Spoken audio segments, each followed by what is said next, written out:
What is going on, everybody? Welcome back to the Wrestling Junkies podcast. It is a brand new month. I am Mr. Cincinnati, and I am joined, as always, by the podcast dad. I'm not even going to acknowledge the last part of it just because, whatever. Podcast dad, how you doing, buddy?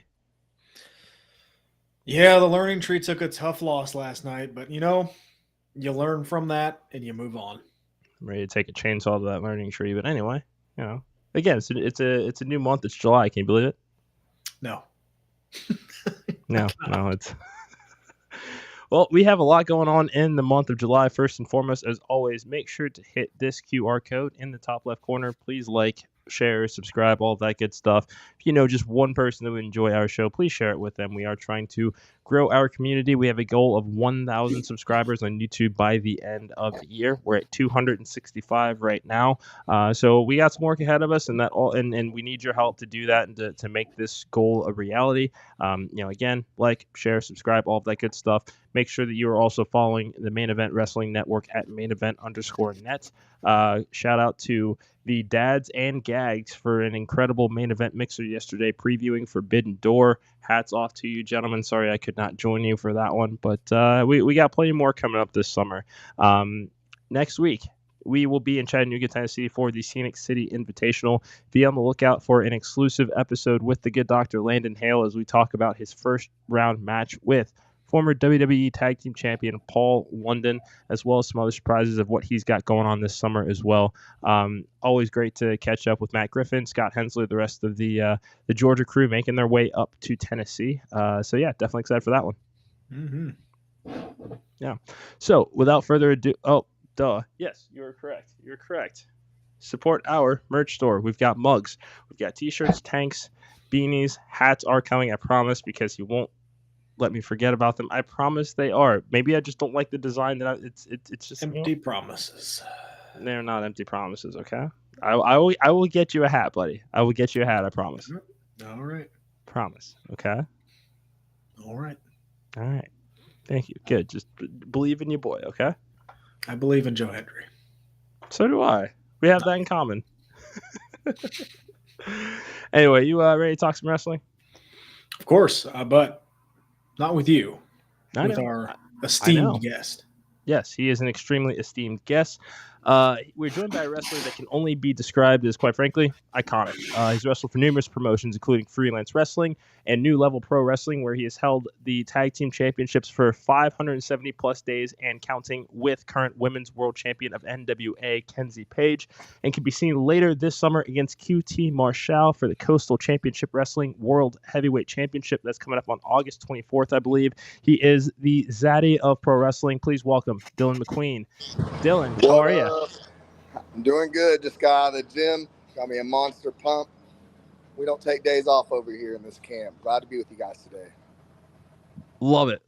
And I don't expect anything less from what we've seen of you on social media over the last few months. So it is absolutely a pleasure to have you. So let's get right on into it. This is our favorite part of the show and favorite part of the job. So here it goes. Here at the Wrestling Junkies, we look at wrestlers. They're all superheroes or supervillains in some capacity, but they all have one thing in common. They all have an origin story. So, Dillon, tell us about some of your earliest memories of professional wrestling.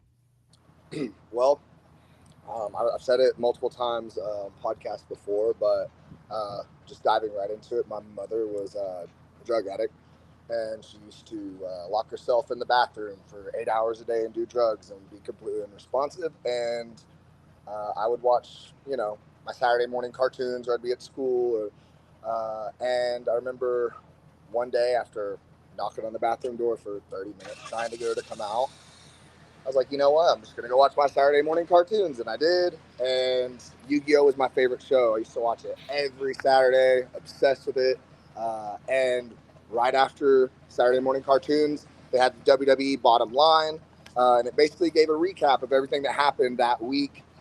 Quick little synopsis. I, of course, always turned it off because in my head, I was like, dudes in underwear, gay, which was ironic. But for some reason, I went to go make myself something to eat one day and forgot to turn Bottom Line off. And as I was walking back into the living room, I saw Randy Orton hand Triple H the World Heavyweight Championship, then pull it back and spit in his face. And to me at that time, Randy Orton was like the hottest man in the entire world. Like that was my gay awakening, was seeing Randy Orton. But I was just like, man, that guy's an asshole. That's awesome. I want to be like that. And it quickly became my escape. And, everything I did became about wrestling. I watched wrestling. I played the wrestling video game. I had WWE magazine. I bought the DVDs. I mean, every single thing I could. I could not get enough wrestling. And it continued to grow from there. It became my favorite thing. And I remember being in high school, probably watching wrestling for a few years. And I'm sitting in English class, just not really paying attention, not really caring. And all of a sudden I hear over the intercom, grapple. And I was just like, what's happening? What is that? I know that word. How do they know that word? And it said, if you want to take a chance on wrestling, come to Coach Weldon's classroom after school today. And all day long, I waited. Finally, 3:30 came. And I ran to Coach Weldon's English class. And there was not what I was expecting.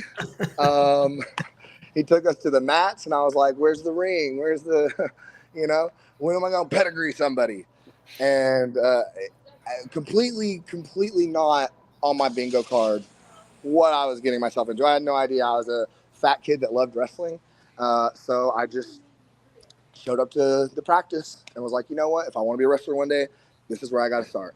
So before we ever even stepped on the mat, thankfully, I got so lucky as to get 3 months of intense, insane conditioning.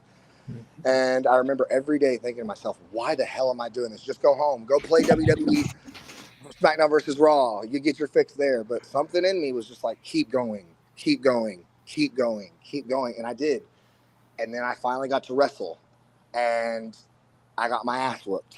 I was 109 pounds and 5 feet tall at 14 years old. But I didn't stop. I kept going and I kept going and I kept going.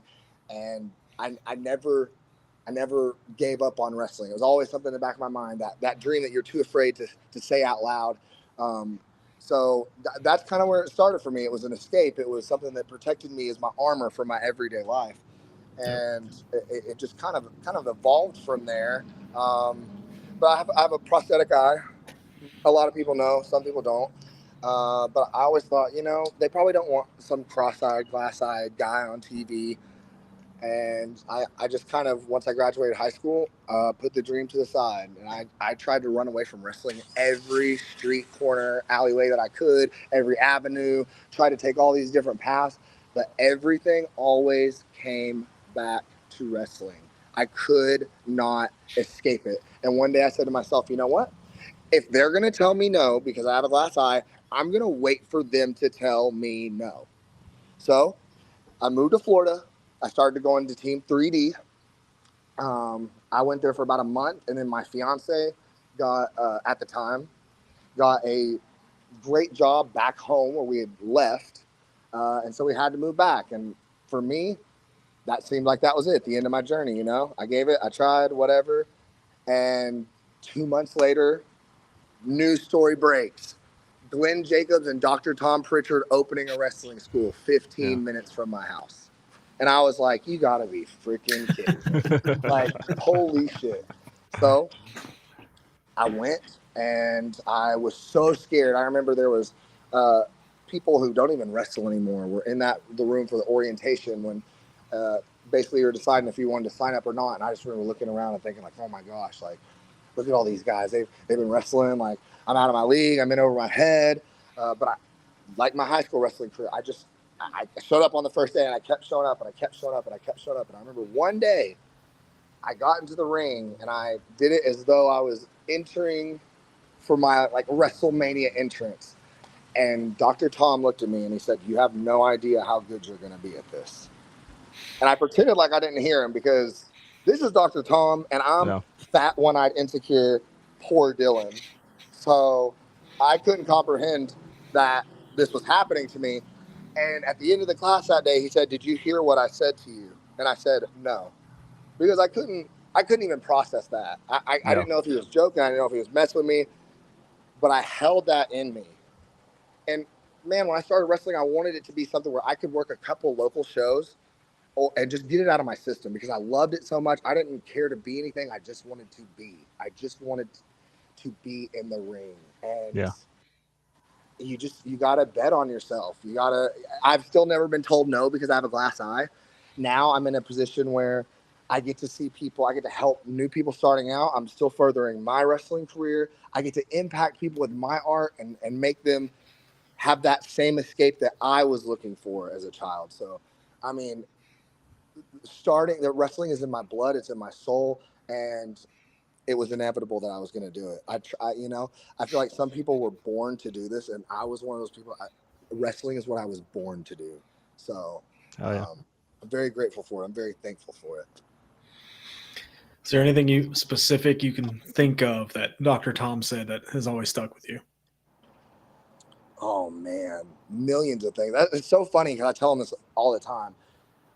I'll be driving down the road, and he says 1,000 different things, but I'll be driving down the road, and maybe every 2 months or something, I'll be thinking of something that he said, and I'm just like, oh my gosh, now I get it.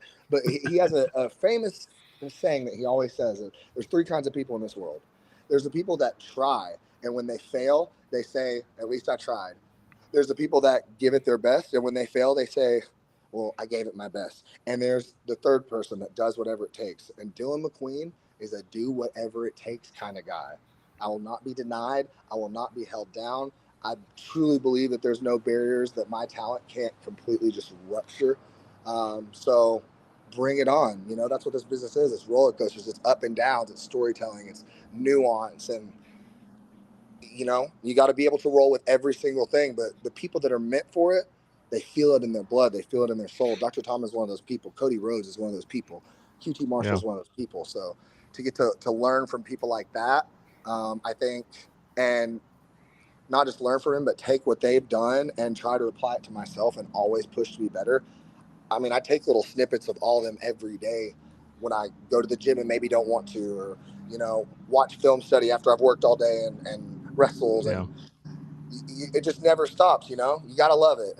And he taught me to love it. Dr. Tom definitely taught me to love it. All right, I'm going to ask this question because Eric wrote it down. I'm the podcast dad because I'm an actual dad, right? I have 2 lovely children. Mr. Cincinnati is in his daddy phase of life, whatever the hell that means. I'm in my mid-30s, okay? Shut up. What exactly is a Zaddy, for those that don't know? So Zaddy is...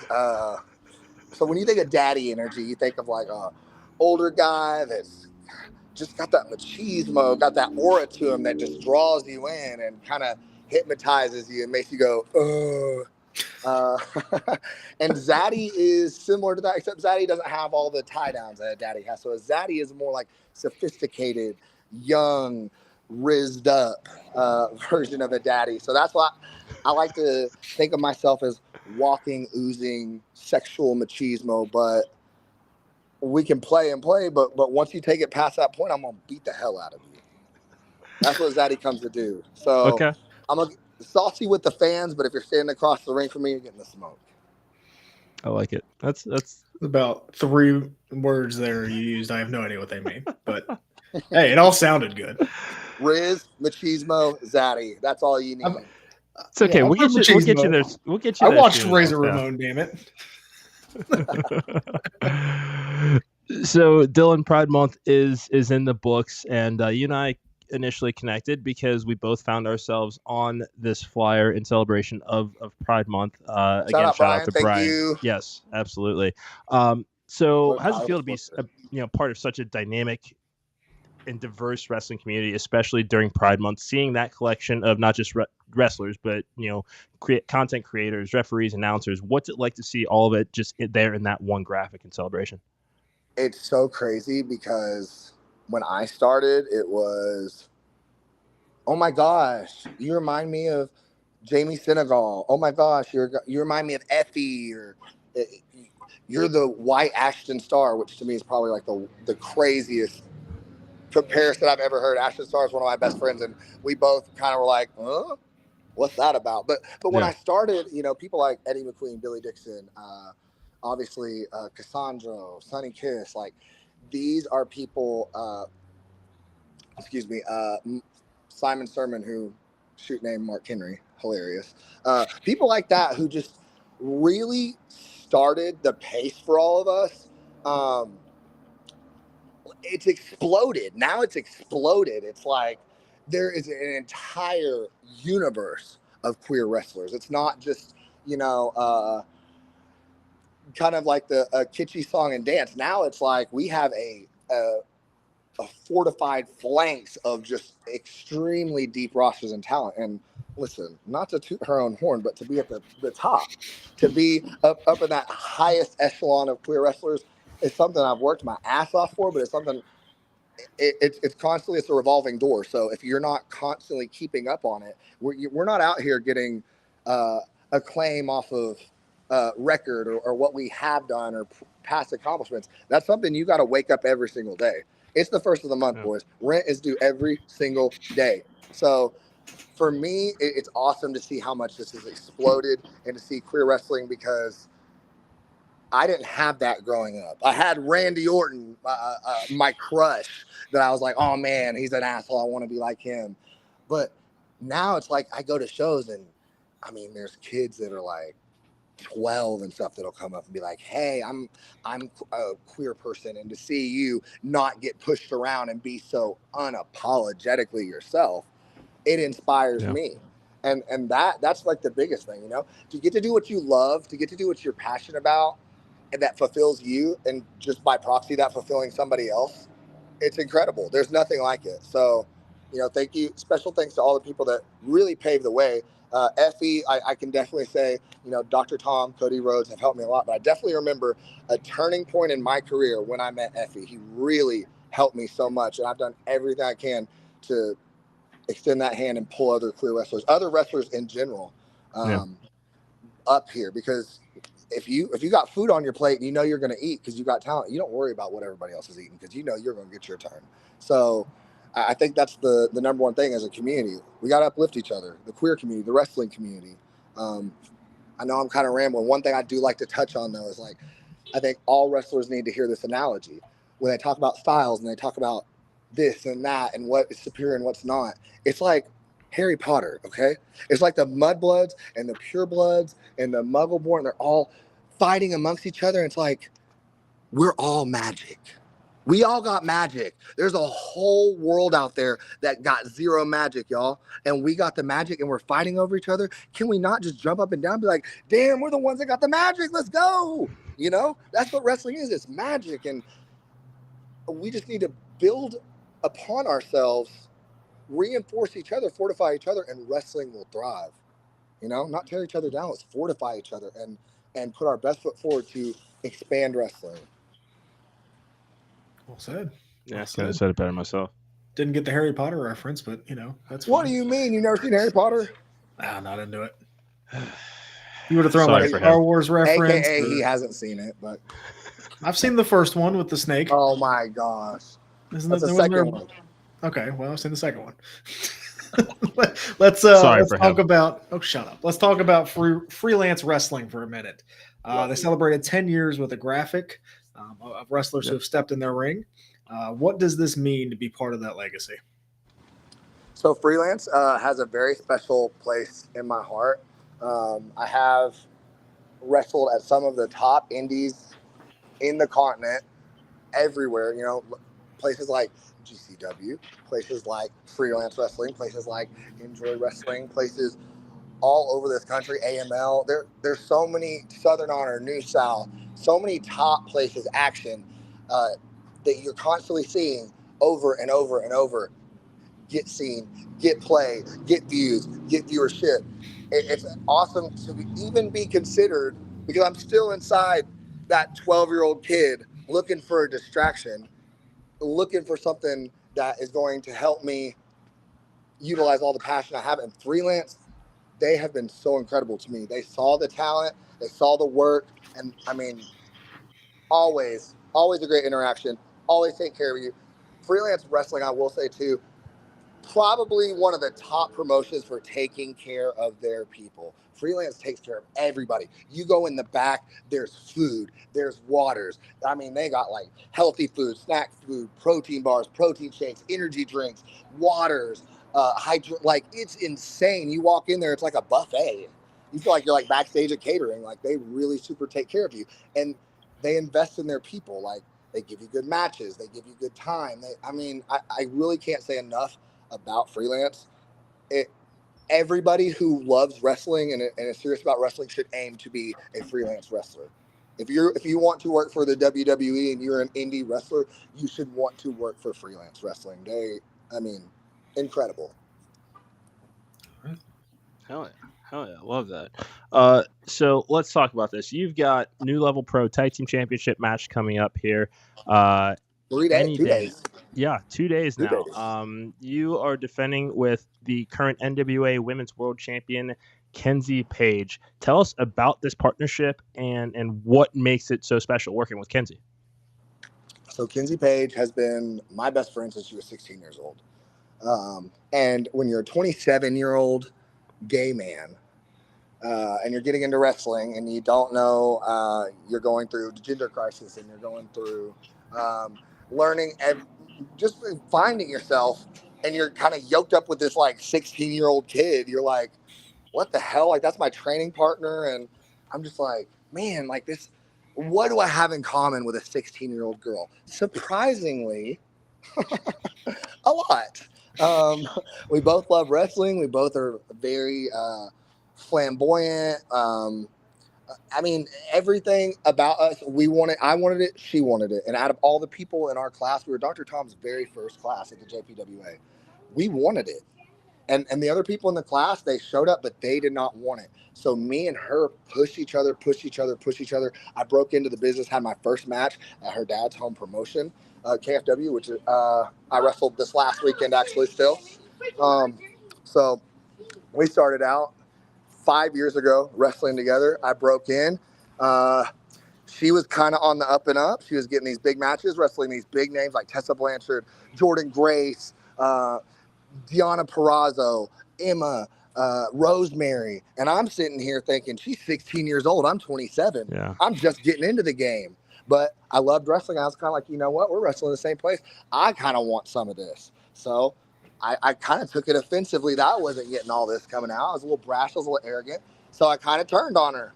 I feuded with her for the first year of my career. We went back and forth, and finally we stopped fighting what was natural progression, and we started a team, Petty and Pink.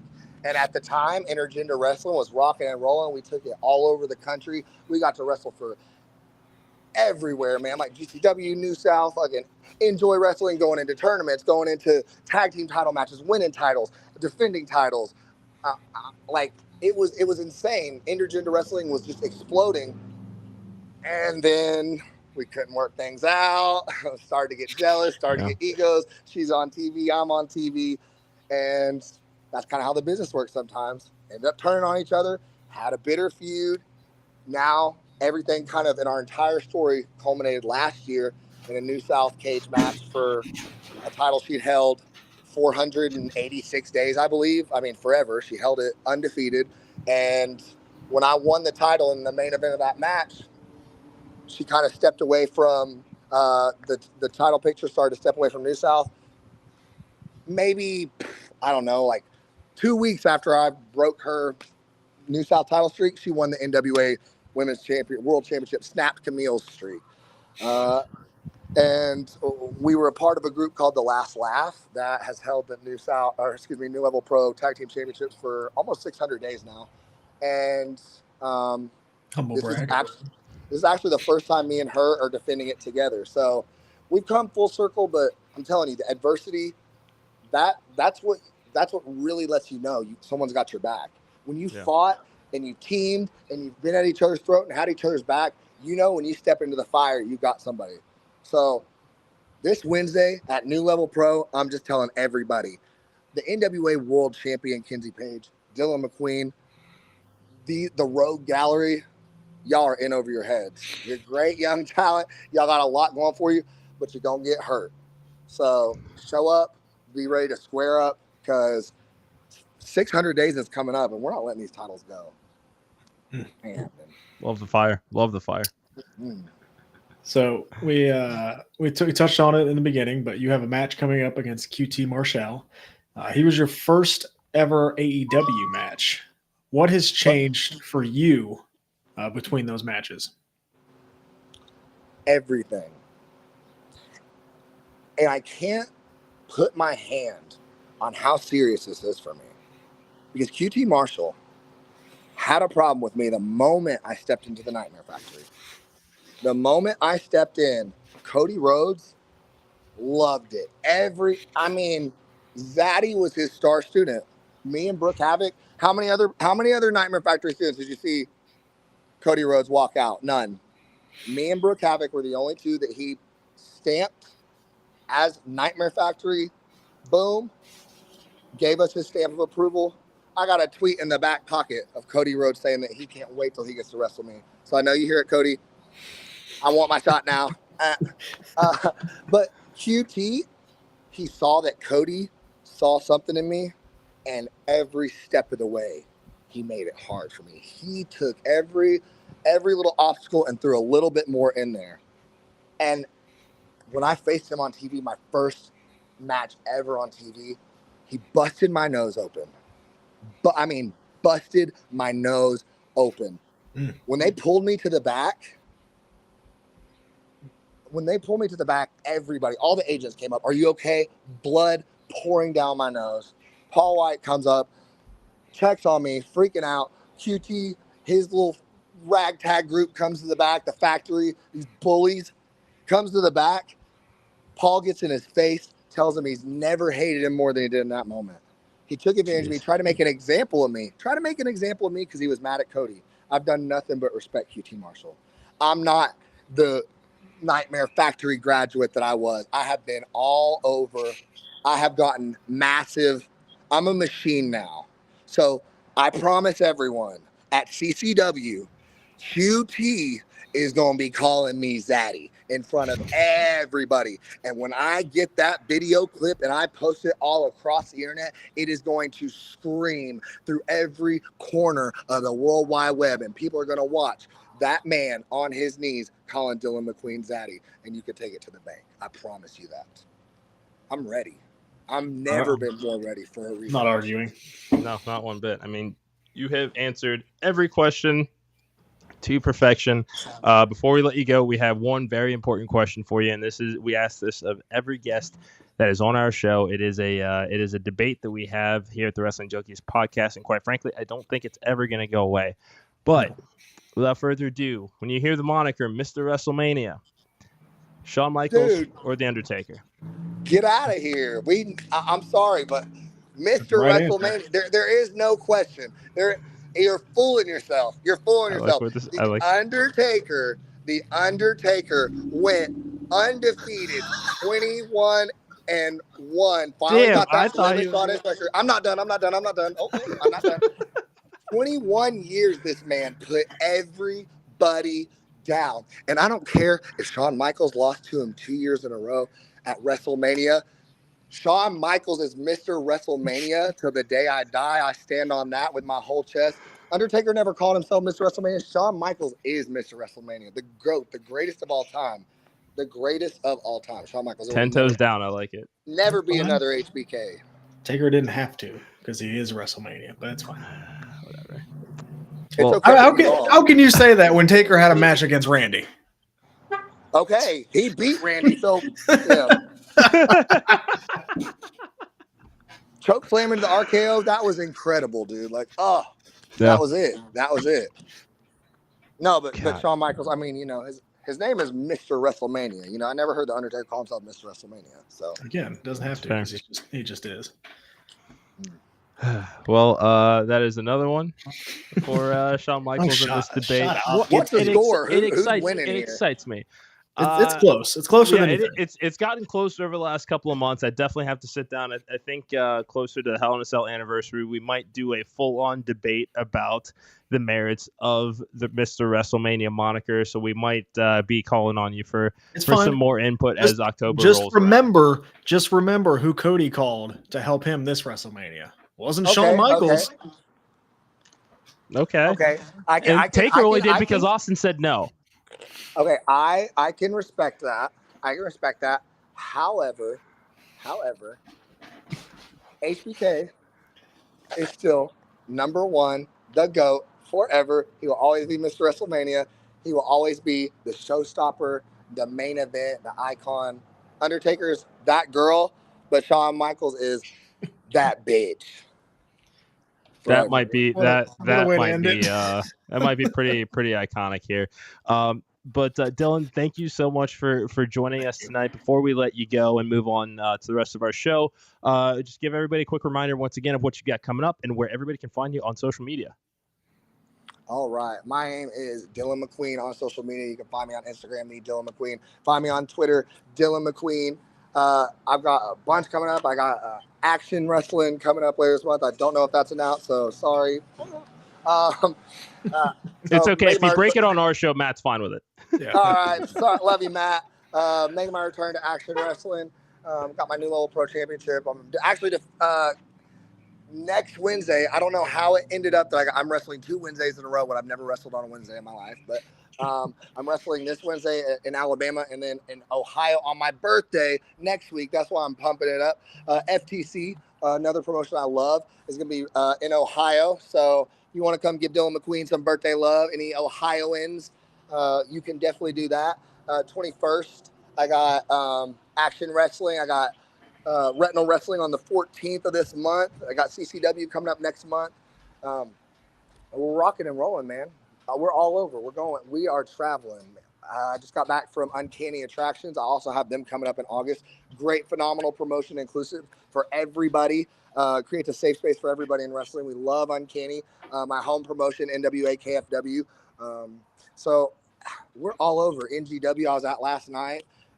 We're just not stopping. We're coming for it. I'm chasing my contract. I'm ready to be signed. It's time for this bitch to be on your TV. I like it. This has been incredible. Thank you so much for joining us. We can't wait to see what you do next. So before you make it too big, hopefully we can get you on here once or twice more, and we'll continue this debate of Mr. WrestleMania. That is not a debate. So thank you guys so much, and I just want to say thank you so much for what you do, your passion for wrestling, and perpetuating it through having these kind of interviews and showcasing talent. All it does is it creates kind of unity, and it creates a sense of information for fans, grows our wrestling community. So thank you guys so much. And I really appreciate you guys having me on. Pleasure is all ours. We cannot wait to have you back. We'll talk to you soon. Okay. All right. Thank you guys. Thanks, Dillon. Thank you again to Dillon McQueen for joining us, and thank you to everybody that is watching with us tonight. Real quick, if you can do us a massive favor, please go over to our YouTube channel and hit subscribe. We are trying to get to 1,000 by the end of the year. We got some work ahead of us. We're at 265 subscribers right now. So yeah, just if you're liking what we're doing, if you at least know one person that would enjoy our show, please do us a favor and share it with them. We like to continue to bring talent onto our shows. So if you're out there, you're watching, you want to hang out with the Wrestling Junkies, please let us know. Also, the chats are open. Acknowledge you, King Chris, but yeah, you don't get to tell us how quickly we get a guest off of our show. Just kidding. Yeah, I know these were the exact words. Enough of this. I don't remember what it was he was talking about, but it's there. It's there, and it's okay. We still love him. We still love him. But you ready to talk about this weekend, dude? Sure. Where do you want to start? Not just because it was my birthday, but we're gonna talk SmackDown. It was on Friday. Hey, sir. I wished you a happy birthday on Twitter. You saw it, and that was all you get. Move on. You turned 32. It's not a big deal. Talk to me when you turn 40. All right. Anyway, Bloodline acknowledgement ceremony. Everybody falls in line except for the wise man. He says that you are not my tribal chief. In Madison Square Garden, one of the pops of the year, up there with the teasing of the Otis turn. yeah, this was a phenomenal moment here. Solo has firmly supplanted the tribal chief as the head of the table. At least that's what they want us to believe. So, your thoughts on this attack on the Wise Men? It was funny. Jey Uso. Well, let's relax. Jey Uso was in the dark main event. Jay, how are you just gonna let Paul that happen to Paul? Come on, man. Come on. If it's a dark match, we don't know what happened. We do know what happened. It's 2024. The internet is here, so quiet down.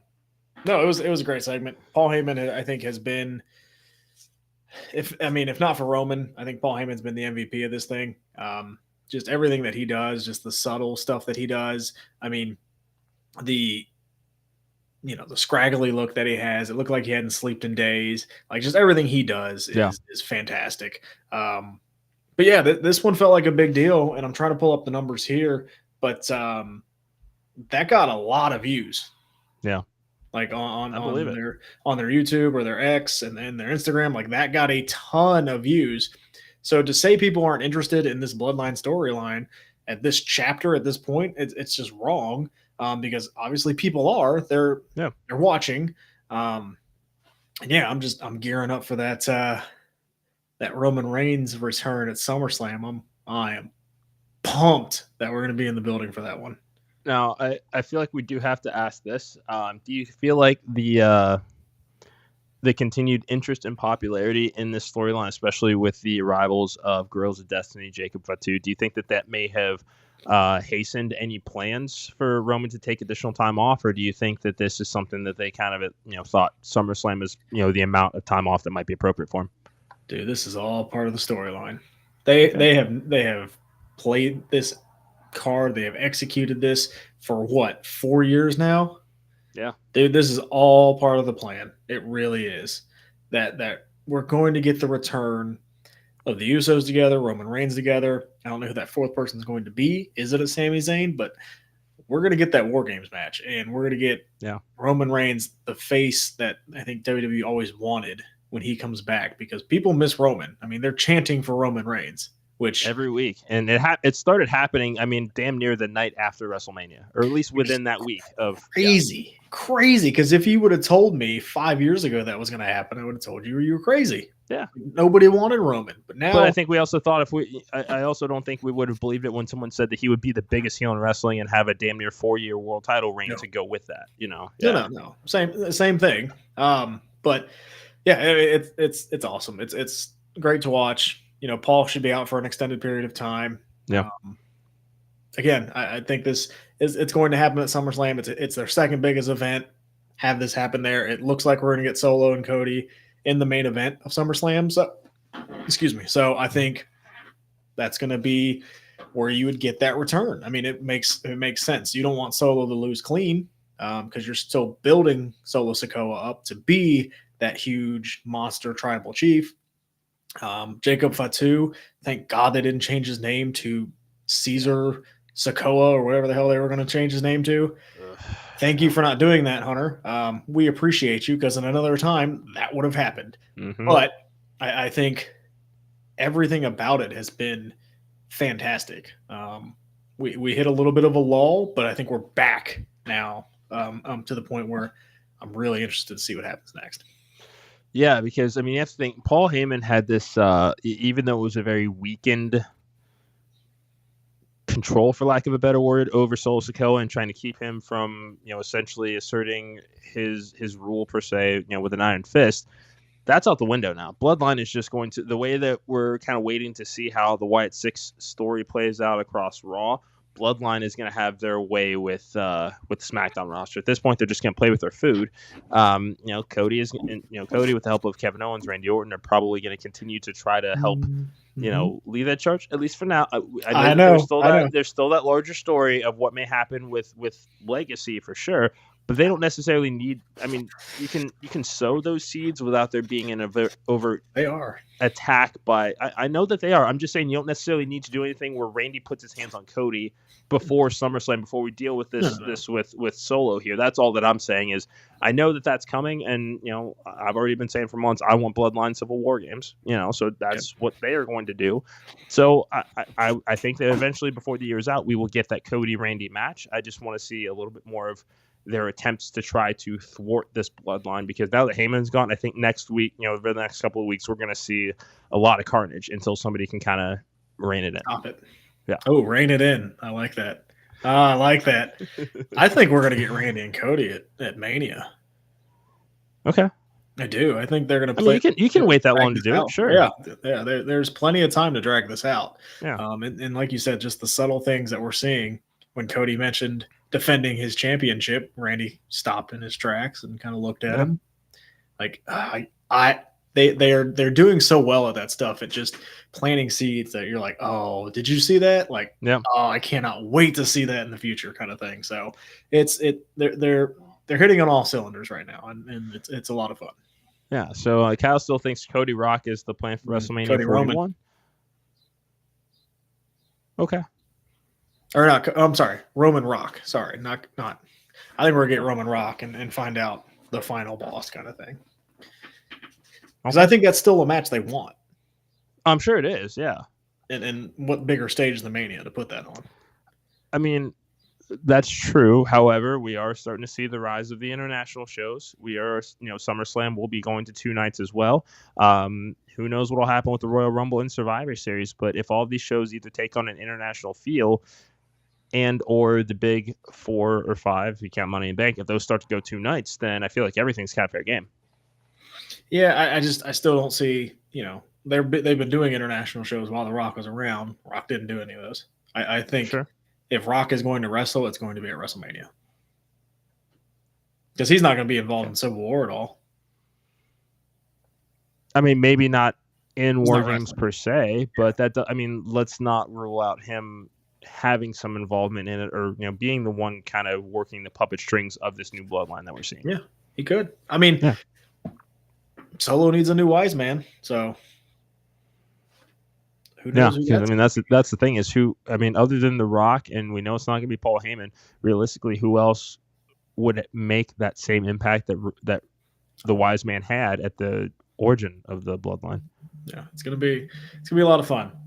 Quick shout out to LA Knight, got a huge pop in MSG. Still over, and that makes me so happy. U.S. titles his at SummerSlam, I think. I would agree. That would be surprised he's in Money in the Bank, but I think there's a reason. No, I think Logan Paul is going to cost him that Money in the Bank. Dude, there's gonna be. I mean, that's the thing is that match is gonna be overbooked to perfection, and we'll be providing our predictions for that as well, either tomorrow or Wednesday, since we're not gonna do a show on the 4th or the 5th. But yeah, I think that we're in for a fun weekend there. That was really kind of the big story we wanted to talk about on the WWE side. I know that we're getting a little long in this episode. Break down the 16-match card for AEW. Hour and 43 minutes, and we'll be able to go through the entirety of Forbidden Door. Overall, before we get into some of the matches, just your thoughts overall on the show itself. Good, not great. Really? Okay. I thought there were some really good matches. I don't think it was better than in the previous 2 versions of Forbidden Door. Did you? Yes, but only by a little. Okay. By a little. I think this was maybe a weaker version of those shows. It was a good pay-per-view. There were some great matches. Don't get me wrong, but as a whole, probably wasn't their best show of the year. Okay. Yeah. Best show of the year, no, but I do think that they continued the strong trend of they needed to knock shows out of the park after World's End last year. I think that they continued to do that with this one. I think I put it in our main event group chat that I thought it was worth every penny. That entire show from top to bottom. I think there wasn't even a match I was really disappointed, at least on the main card anyway.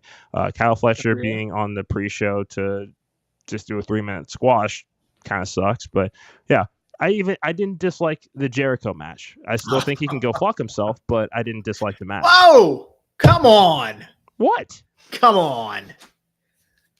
Come on. Sorry, I think he can go F himself. Yeah, like when I'm grading this, right? It was an A-, not an A+. Right? It was still a fantastic show. I just don't think it was their best show of the year. Ospreay. I mean, God, what a main event! I mean, come on. That was probably Swerve's best match of the year of 2024. I think. I mean, it's crazy. That's Swerve's best match. It's not Ospreay's.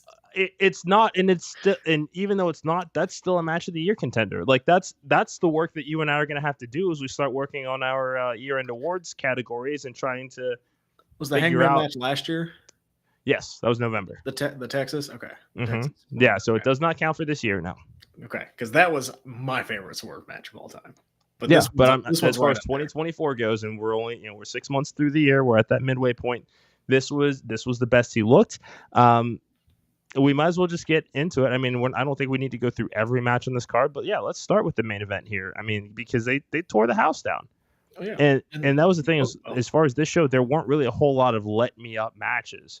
There was just a lot of just bang bang crash TV kind of energy that you kind of had a couple of seconds to collect your breath, and then you're right back at it. But this match made me nervous because it was like, are they really gonna beat Will Ospreay this early into his run? And they did. But I said this on our pre-show too. Him losing to the reigning world champion is not a bad thing. No, it gives them the story. It gives them the kind of, I almost reached the top of the mountain. I'm the greatest wrestler in the world right now, and I couldn't win the big one. And it kind of gives you that story arc that when he eventually wins the title, because he's going to win that title, it's going to be that much better. I thought I was in the same boat. I don't know how they're going to book this. I don't know how they're going to get out of this. They did a great job. I will give Tony Khan his flowers. They did a fantastic job. They had the Don Callis involvement that didn't lead to a, dirty finish, which perfect. Yeah. There was still a clean finish. Swerve beat Will Ospreay. That is how you establish a champion. Yeah. So great job, Tony Khan. Made Ospreay question his integrity. Yes. It was perfect. Almost used the screwdriver. Almost went for the tiger driver. Like it's that's still with it lives rent free in his head still. There's going to be a crisis of confidence because they can play it up in his mind. He thought because he is legitimately hot shit that he's just going to run through the roster, and that's what we expected because of the reported deal that he's being paid. He's one of the highest paid guys on the roster, so you had to think that they were just going to roll out the red carpet. Anything they could do with him, they're just going to go over. But Swerve got himself over organically, and people are not tired of Swerve Strickland. So you had to factor that into. People still want to see him as a world champion. People are still going to wait to see Ospreay, and we'll be patient when it comes to Ospreay being world champion one day, I imagine. I agree. Yeah. Again, I'm going to give my flowers to AEW. I was very critical about this match, it being too soon, but they knocked it out of the park, man. They really, really did. No. Not only did we get that shock win, we got a shock return after the TBS title match in which Mercedes Moné defeated Stephanie Vaquer to retain the TBS championship and captured the New Japan Strong Women's Championship, the title that she should have won over a year and a half ago, but had the devastating ankle injury. Celebrating 2 titles in the air, and we hear that the Doctor will see you now. Britt Baker making her long-awaited AEW return. Quick little face-off. Mercedes looked a little scared shitless there. Yeah, it was a fun return. I think established on this show, I'm not the biggest Britt Baker fan, but I can't question her star power. I mean, she came back, she got a huge reaction, and that seems to be the direction we're going for Wembley. They're trying to establish that TBS championship as well as they can right now with 2 of your top stars going after it. So, and I want to give a quick shout out to Vaquer. She looked fantastic. Yes. That match was awesome. Like, she looked great. And if I'm Tony Khan, try to sign her because she looked here we go. Amazing. Yeah. But overall, pretty good match. Mercedes and Britt will sell tickets at Wembley, and I'm here for it. I'm excited. Yeah. Naito defeated Jon Moxley to capture the IWGP World Heavyweight Championship for the second time. Are you surprised that New Japan wins their title back at Forbidden Door? Surprised? No. Disappointed with the match? Yeah. Yeah, it was okay. That's the problem. It was okay. Yeah, I mean, admittedly, I've not watched a ton of Naito's work to know like kind of what his normal pacing is, but it did just kind of seem a step off. But I didn't dislike it. His knees are shot. It's kind of like Tanahashi, where he definitely looks a step slower. Naito looks definitely a step slower from when a couple years ago when he was in his prime, and that's kind of New Japan's problem right now. Is they don't have any young established stars. They're still relying on this old guard. And nothing against Naito, but it's just, father time does no jobs. And a little disappointed with the match. It wasn't that, that Jon Moxley match that we usually get. But yeah, this gets Moxley back over to AEW, where who knows what he'll do next. But, I'm going to tune in and see what Moxley does next. Is that he did his New Japan run and got to win that championship and defended it and got to have some fun with that. So get him back over to AEW and let's see what's next for John. Yeah, no, I mean, I personally can't wait to see what comes next. I mean, he's a utility player. You can kind of plug him into anything. He's got to be in that elite storyline, right? He's got to be in Blood and Guts to defend AEW. Yeah. He's one of the faces. No, he absolutely is. And I mean, I think that this is an appropriate transition. Jack Perry wins the TNT Championship in the ladder match. Surprise, surprise. They tried to give him the title. We kind of knew that that's where it was going. But that was such a fun ladder match. Slow start, but once the spots began, that's what I picked up a little bit. Yeah. I totally forgot Takeshita was in the G1, so he wasn't going to win that. I said it on the main event mixer. I'm happy. Mid-card Evolution looks good right now. Yeah, and this is a fine place to use Mox, I think. I mean, that's kind of where he was with the International Championship before the concussion. I think it was last year that happened.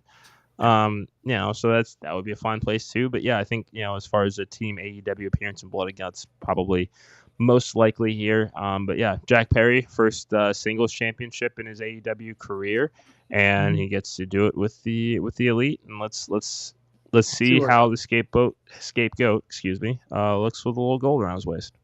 The scapegoat. It's a new one. I like that. I guess. I don't know. I was going to say something. Come on. Sometimes I wish you wouldn't. Well, I am. Do you notice I never correct you when you say Takeshita?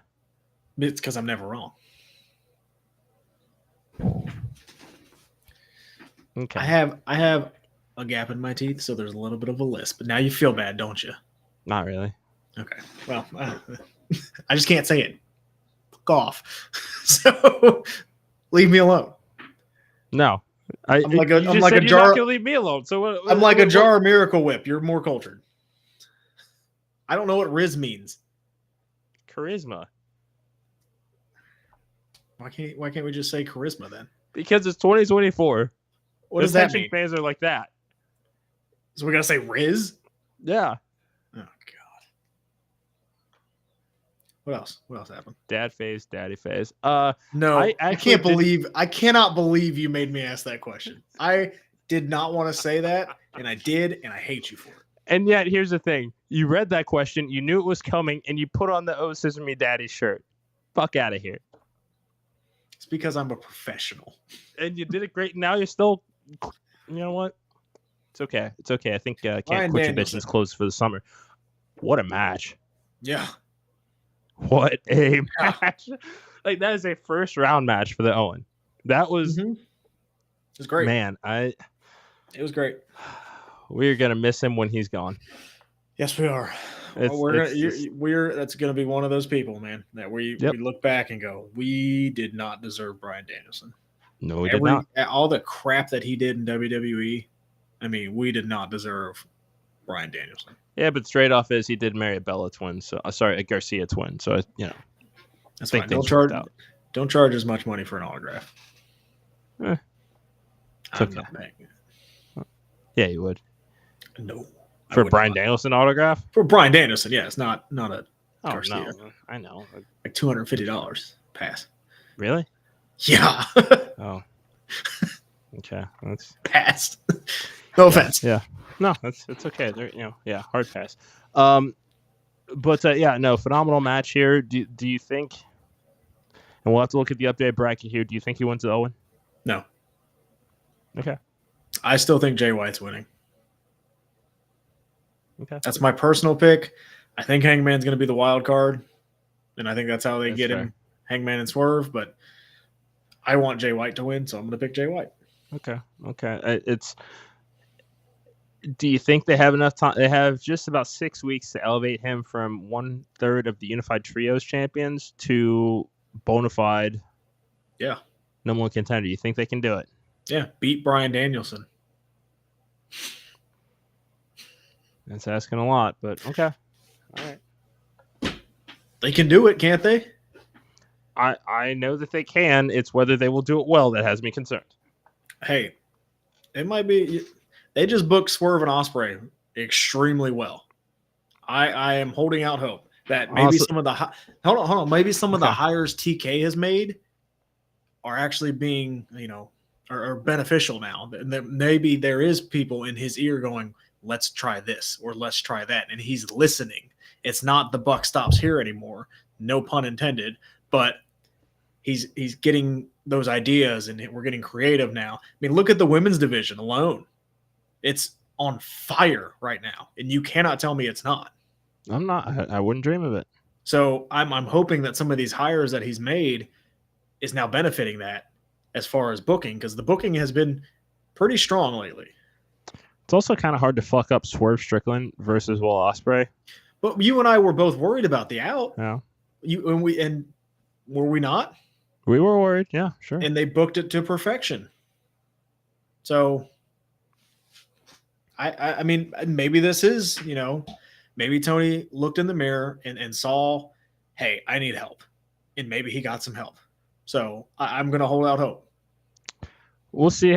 I think, but we come back to that same issue every time of let's see what Dynamite looks like on Wednesday, because they're not going to have a chance to do all of these matches as far as the qualifiers for the Owen on pay-per-view. They're just not. So if they don't do a whole lot to make me care about what's happening on Dynamite, then we might get to Wembley and they'll be like, oh, I got 4 weeks worth of TV I need to get caught up on just so I can care about this match here. But even then, it's not, you don't, because this is going to be a great match. That's kind of their philosophy. And it's working. Yeah. To some degree, yeah. Okay. I'm just saying I think they deserve a benefit of the doubt after what they did last night. I'm not willing to give that to him yet.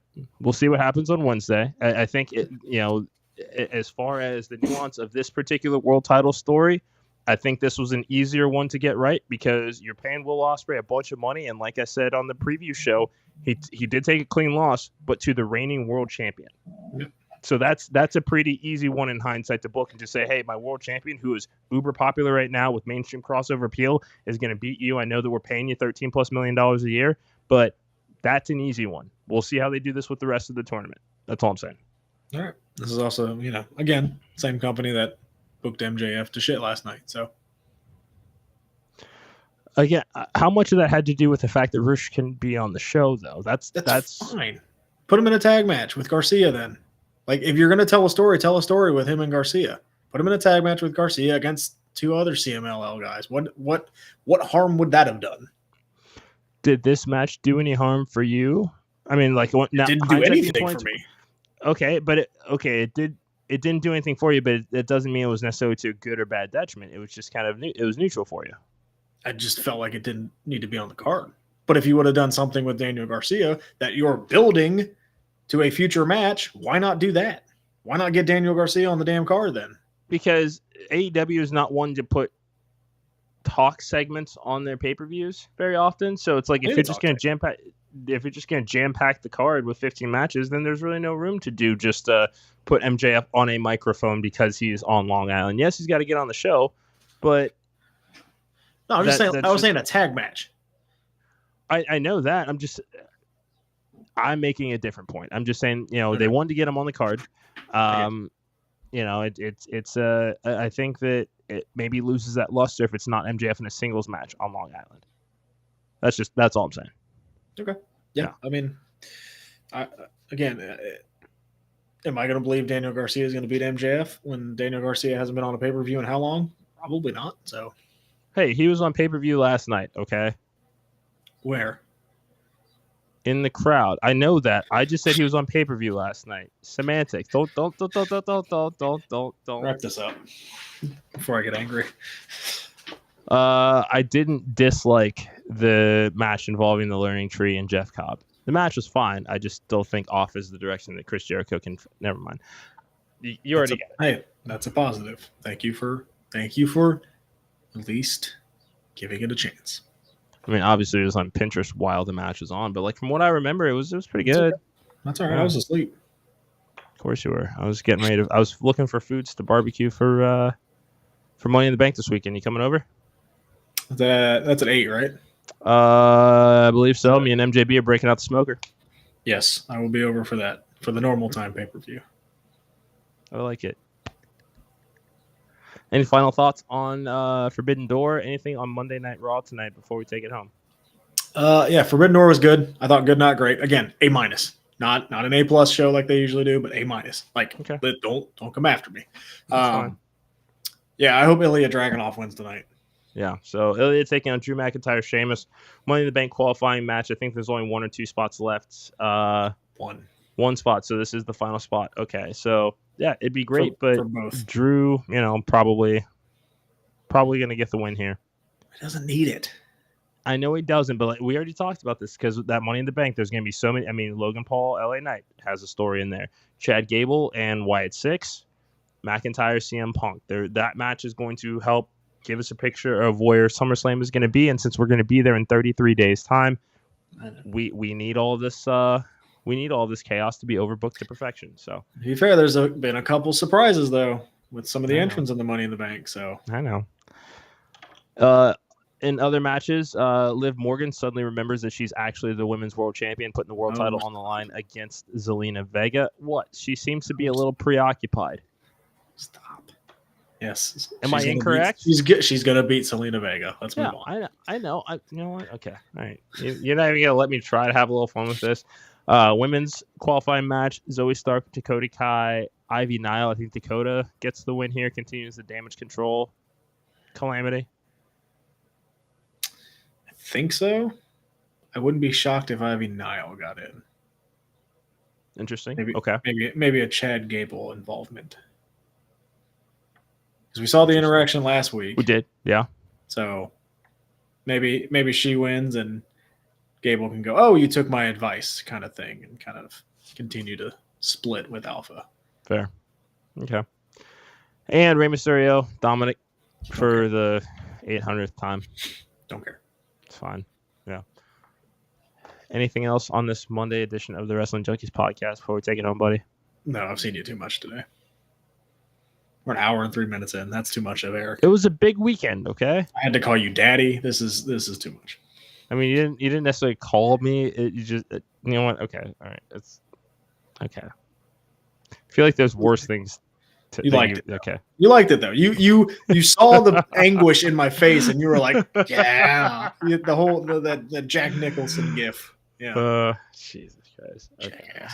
Yeah, but you love me. Yeah, so 2 more loaded shows coming up tomorrow. We have got the promoter of the Intergender Bonanza, Stan Styles, joining the show. What? For all the people out there watching us right now, do us a favor. Tell one friend, and then tell that friend to subscribe to our YouTube page. We are trying 112 to get people watching right now. 1,000 for the end of the year. We can only do that with you guys.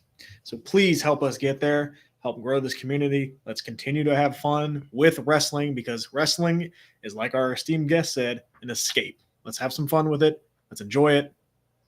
join us. Why not?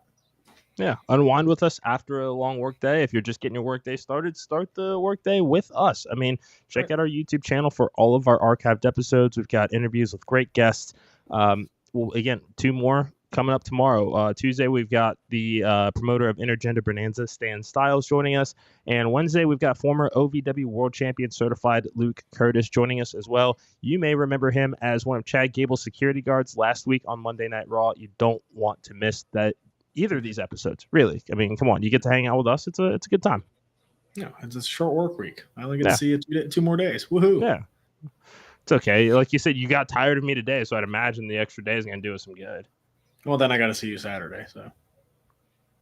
And then next week, I got to be in a car with you for 5.5 hours again. There are worse problems to have. Also, be on the lookout with a special episode from the car of the podcast. It's Jesus. Don't act like you're not excited. We'll see. Just as long as Lil Dicky's on, we'll be all right. We can make that happen. But no, that is going to do it for us. Thank you guys so much for joining us tonight. We will be back tomorrow at 6:30 again. Subscribe to our YouTube channel. Make sure to follow the Main Event Wrestling Network at mainevent_net. Follow the Wrestling Junkies on all social media platforms. Support our merch store. Buy a coffee mug. Buy a beanie. Buy a hoodie. Buy a tank top. Hats will actually come soon, I promise. Yeah, he doesn't believe me now, but when I shoot him that link that says we have hats, then he's gonna have to wipe that stupid look off of his face. But no, that's gonna do it for us. Podcast Dad, anything else? Be nice. Facts. For the Podcast Dad under the snapped learning tree, thanks to Hook, I am Mr. Cincinnati. This has been the Wrestling Junkies Podcast. We'll see you guys tomorrow night.